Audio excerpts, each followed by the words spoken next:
দর্শক সহকর্মী আসুজ্জামান সুমন এবং সেই সাথে ফেনী প্রতিনিধি দিদারুল আলম আমাদের সঙ্গে আছেন। তারা নিশ্চয়ই আমাদেরকে উপজেলা পরিষদ নির্বাচনে যে তৃতীয় ধাপের নির্বাচন অনুষ্ঠিত হতে যাচ্ছে সে প্রসঙ্গে আমাদেরকে জানাবেন। আপনাকে আসলে ময়মনসিংহে কিন্তু দ্বিতীয় ধাপে তিনটি উপজেলা এবং তৃতীয় ধাপে তিনটি উপজেলা এবং চতুর্থ ধাপে তিনটি উপজেলায় কিন্তু এই উপজেলা পরিষদ নির্বাচন অনুষ্ঠিত হবে। ময়মনসিংহের তৃতীয় ধাপে নির্বাচন অনুষ্ঠিত হবে ফুলবাড়িয়া, ত্রিশাল ও ঈশ্বরগঞ্জে। সেখানে ফুলবাড়িয়ায় চেয়ারম্যান পদে প্রতিদ্বন্দ্বিতা করছেন 5 জন প্রার্থী, ভাইস চেয়ারম্যান পদে প্রতিদ্বন্দ্বিতা করছেন 6 জন প্রার্থী এবং মহিলা ভাইস চেয়ারম্যান পদে প্রতিদ্বন্দ্বিতা করছেন 5 জন প্রার্থী। ত্রিশাল উপজেলা পরিষদ নির্বাচনে চেয়ারম্যান পদে প্রতিদ্বন্দ্বিতা করছেন 5 জন, ভাইস চেয়ারম্যান পদে প্রতিদ্বন্দ্বিতা করছেন 4 জন এবং মহিলা ভাইস চেয়ারম্যান পদে প্রতিদ্বন্দ্বিতা করছেন 3 জন। ঈশ্বরগঞ্জ উপজেলা পরিষদ নির্বাচনে চেয়ারম্যান 4 জন, ভাইস চেয়ারম্যান 6 জন এবং মহিলা ভাইস চেয়ারম্যান 3 জন। চতুর্থ ধাপে কিন্তু ময়মনসিংহের আরো 3টি উপজেলা যেমন নান্দাইল, গফরগাঁও, ভালুকা নির্বাচন অনুষ্ঠিত হবে। সেখানে নান্দাইলে চেয়ারম্যান প্রার্থী রয়েছেন 3 জন, ভাইস চেয়ারম্যান পদে রয়েছেন 4 জন এবং মহিলা ভাইস চেয়ারম্যান পদে রয়েছে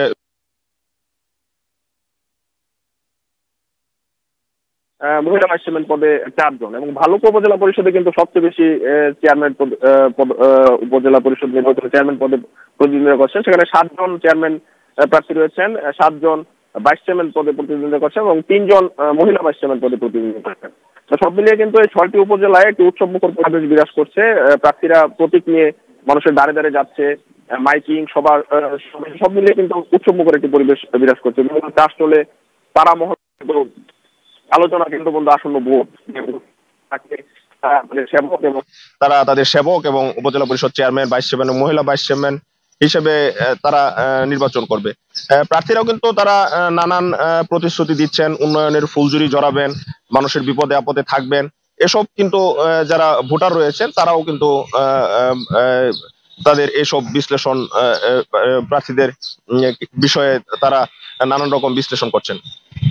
তো ভোটারদের সাথে যা আমাদের কথা হয়েছে, তারা আমাদেরকে জানিয়েছেন যে তাদের উন্নয়নে যারা কাজ করবেন, তাদের বিপদে আপদে যারা পাশে থাকবেন তাদেরকেই কিন্তু তারা নির্বাচিত করবেন। আরেকটি বিষয় কিন্তু এখানে রয়েছে, যেটি যে প্রার্থীরা যারা রয়েছে তারা কিন্তু তাদের কর্মী সমর্থক যারা রয়েছে তারা কিন্তু তাদের প্রার্থীদের পক্ষে ভোট চাইছেন। এবং আরেকটি বিষয় যেটি হচ্ছে যে এক প্রার্থী আরেক প্রার্থীর দুর্নাম বলছেন, যে প্রার্থীর সমর্থক রয়েছে তারা তাদের প্রার্থীর গুণাবলী বলছেন।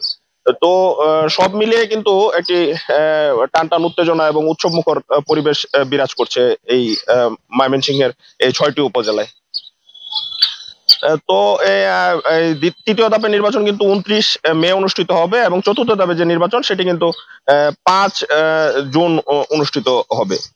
তো ময়মনসিংহ থেকে এই ছিল আমার কাছে সর্বশেষ ভোটের বিষয়। আমরা এখন চলে যাব ফেনী, সেখানে রয়েছে আমাদের সহকর্মী দিদার। আমরা জানবো সেখানকার ভোটের পরিস্থিতি। ধন্যবাদ সুমন। আমরা এতক্ষণ ময়মনসিংহের যে সদর উপজেলা নির্বাচনের যে খবর ছিল আমরা সেটি শুনছিলাম। আমরা এই মুহূর্তে রয়েছি ফেনী সদর উপজেলায়। আমরা ফেনীতে তৃতীয় ধাপে 3টি উপজেলায় নির্বাচন অনুষ্ঠিত হচ্ছে, ফেনী সদর, সোনাগাজী এবং দাগনভূঞা।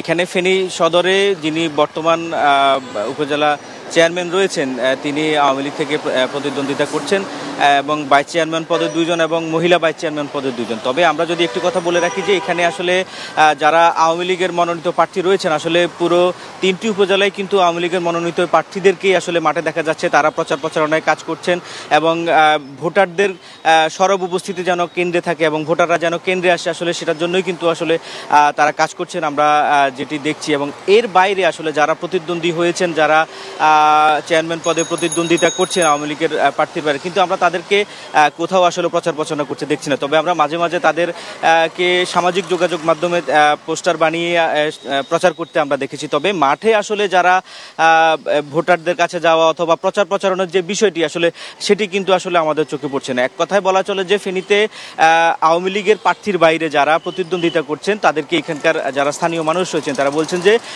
তাদেরকে ডামি হিসেবে ব্যবহার করা হচ্ছে। মূলত আওয়ামী লীগের যারা প্রার্থী তাদেরকে নির্বাচিত করার জন্যই তাদেরকে ডামি হিসেবে দাঁড় করানো হয়েছে।